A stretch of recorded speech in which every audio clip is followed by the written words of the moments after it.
Kebijakan perpajakan di sektor batubara kembali mengguncang ruang publik setelah Menteri Keuangan Purbaya Yudisadewa menyampaikan sebuah fakta yang tidak banyak diketahui masyarakat. Negara ternyata harus menanggung beban restitusi pajak batubara hingga 25 triliun rupiah setiap tahun. Angka ini bukan tergolong besar, tetapi mengherankan karena justru muncul dari sebuah kebijakan yang awalnya dirancang untuk meningkatkan efisiensi ekonomi, memperluas investasi, dan memperkuat penerimaan negara. Kebijakan itu adalah Undang-Undang Cipta Kerja, sebuah regulasi besar yang disebut-sebut sebagai terobosan utama pemerintahan Presiden Joko Widodo. Dalam pernyataannya di rapat bersama Komisi 11 DPR RI, Purbaya mengungkapkan bahwa perubahan status batubara dari barang non-kena pajak menjadi barang kena pajak BKP membawa konsekuensi fiskal yang sangat signifikan. Sejak perubahan tersebut berlaku, industri batubara memiliki hak untuk mengajukan restitusi PPN dalam jumlah besar. Konsep restitusi sebenarnya adalah mekanisme normal dalam sistem pajak pertambahan nilai. Namun berbeda cerita ketika angka restitusi melonjak hingga puluhan triliun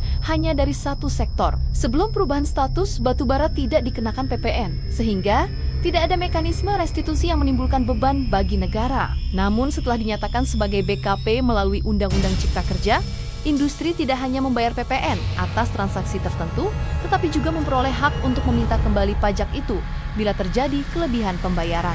Dalam konteks batubara, di mana rantai produksinya panjang dan volume transaksinya sangat besar, restitusi yang diklaim oleh perusahaan-perusahaan tambang langsung membengkak hingga menyentuh angka 25 triliun rupiah per tahun. Purbaya menekankan bahwa kebijakan ini bukan hanya menahan penerimaan negara, tetapi benar-benar membawa kontribusi fiskal sektor batubara ke titik minus. Pendapatan negara yang sebelumnya stabil atau positif dari sektor ini tiba-tiba tergerus karena pemerintah harus mengeluarkan kembali dana dalam jumlah masif. Industrinya tetap mengantongi keuntungan besar, tetapi negara dipaksa mengembalikan pajak yang sejatinya ditujukan untuk meningkatkan penerimaan. Purbaya menyebut kondisi ini sebagai situasi di mana pemerintah secara tidak langsung mensubsidi orang-orang kaya dalam industri batubara. Di hadapan DPR, ia menyebut bahwa ekspor batubara menghasilkan keuntungan besar bagi para pengusaha, tetapi negara justru harus memberikan restitusi alih-alih menerima pendapatan tambahan. Pernyataan ini mengejutkan banyak pihak karena mengindikasikan bahwa implementasi Undang-Undang Cipta Kerja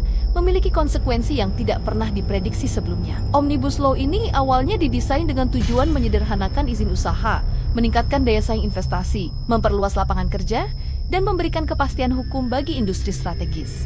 Presiden Joko Widodo bahkan mempromosikan regulasi ini di berbagai forum internasional, termasuk World Economic Forum pada tahun 2020 silam. Pemerintah menyampaikan bahwa undang-undang ini akan menjadi motor penggerak ekonomi baru, terutama untuk sektor energi bersih, industri digital, dan berbagai bidang lain yang membutuhkan efisiensi regulasi. Namun, seperti banyak kebijakan besar lainnya, implementasi di lapangan seringkali membuka lapisan-lapisan baru yang tidak terlihat sebelumnya.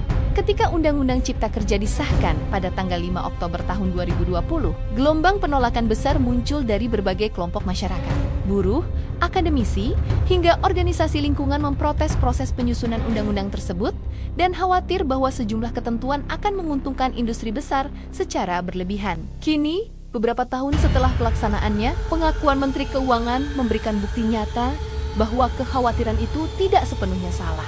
Bukan hanya soal tenaga kerja atau lingkungan, tetapi juga soal pembebanan fiskal yang dialami negara. Kondisi fiskal yang terus tergerus ini membuat pemerintah harus mengambil langkah korektif. Purbaya menyampaikan bahwa pemerintah sedang menyiapkan kebijakan bea keluar untuk komoditas batubara dan mineral lainnya. Bea keluar ini diharapkan menjadi penyeimbang fiskal yang dapat mencegah APBN terus tergerus oleh restitusi. Pemerintah ingin mengembalikan skema fiskal ke situasi sebelum Undang-Undang Cipta Kerja diberlakukan, di mana industri tetap mampu bersaing tanpa harus mendapatkan fasilitas restitusi besar-besaran. Menurut Purbaya, daya saing batubara Indonesia tidak akan menurun karena bea keluar ini hanya mengembalikan kondisi seperti sebelum ke 2020. Pada masa itu, industri tambang tetap kompetitif di pasar global tanpa perlu bantuan fiskal sebesar ini. Kebijakan bea keluar ini sekaligus menjadi pengakuan bahwa desain awal Undang-Undang Cipta Kerja tidak sepenuhnya mampu menangkap dinamika fiskal di sektor batubara. Regulasi besar yang mencakup ribuan pasal ini memang ditujukan untuk merombak banyak aspek perizinan dan investasi. Tetapi satu keputusan mengenai status pajak batubara ternyata mampu menciptakan distorsi fiskal yang sangat besar. Perubahan kecil dalam struktur pajak bisa menghasilkan dampak makro yang tidak kecil, terutama ketika menyangkut komoditas strategis seperti batu bara yang menjadi salah satu sumber utama devisa negara. Pada saat yang sama, kebijakan baru ini juga menimbulkan pertanyaan bagi para pelaku industri. Bea keluar tentu akan menambah biaya produksi dan ekspor. Meskipun pemerintah meyakinkan bahwa efeknya minimal, namun dalam konteks global, di mana permintaan energi terus fluktuatif dan negara-negara melakukan transisi ke energi terbarukan, pelaku usaha batubara mungkin melihat kebijakan ini sebagai beban tambahan. Meski begitu, argumentasi Purbaya menegaskan bahwa industri selama ini menikmati kelonggaran fiskal yang terlalu besar hingga menciptakan beban bagi negara. Koreksi harus dilakukan demi kepentingan fiskal jangka panjang. Selain itu, kasus restitusi batubara ini membuka ruang diskusi lebih luas mengenai evaluasi Undang-Undang Cipta Kerja secara keseluruhan. Jika satu ketentuan teknis mengenai status barang kena pajak saja dapat menciptakan beban puluhan triliun, bukan tidak mungkin terdapat sektor-sektor lain yang memunculkan dampak serupa meski belum terungkap secara publik. Pemerintah perlu membuka ruang evaluasi menyeluruh terhadap implementasi undang-undang tersebut. Tidak hanya pada aspek pajak, tetapi juga pada dampak sosial, lingkungan, dan struktur ekonomi nasional. Tidak dapat dipungkiri bahwa batubara memang menjadi komoditas strategis bagi Indonesia.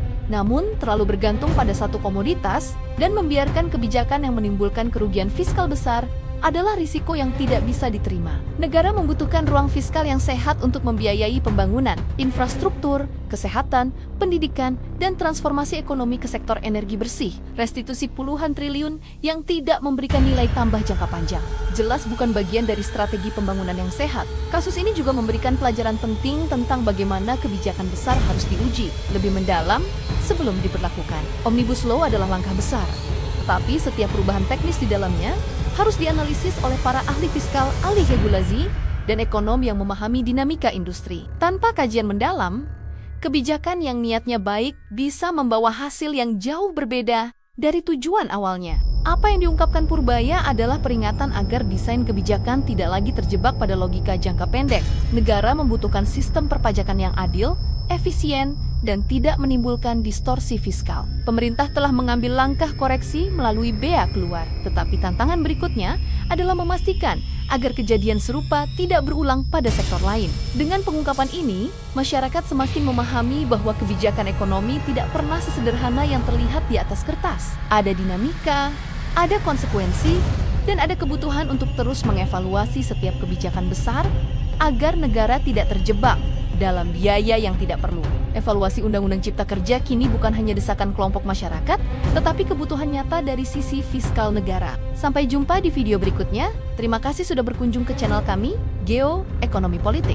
Dukung terus channel ini dengan cara like jika video ini bermanfaat, komen, dan subscribe agar kami dapat terus menghadirkan analisis ekonomi dan geopolitik yang tajam dan mudah dipahami.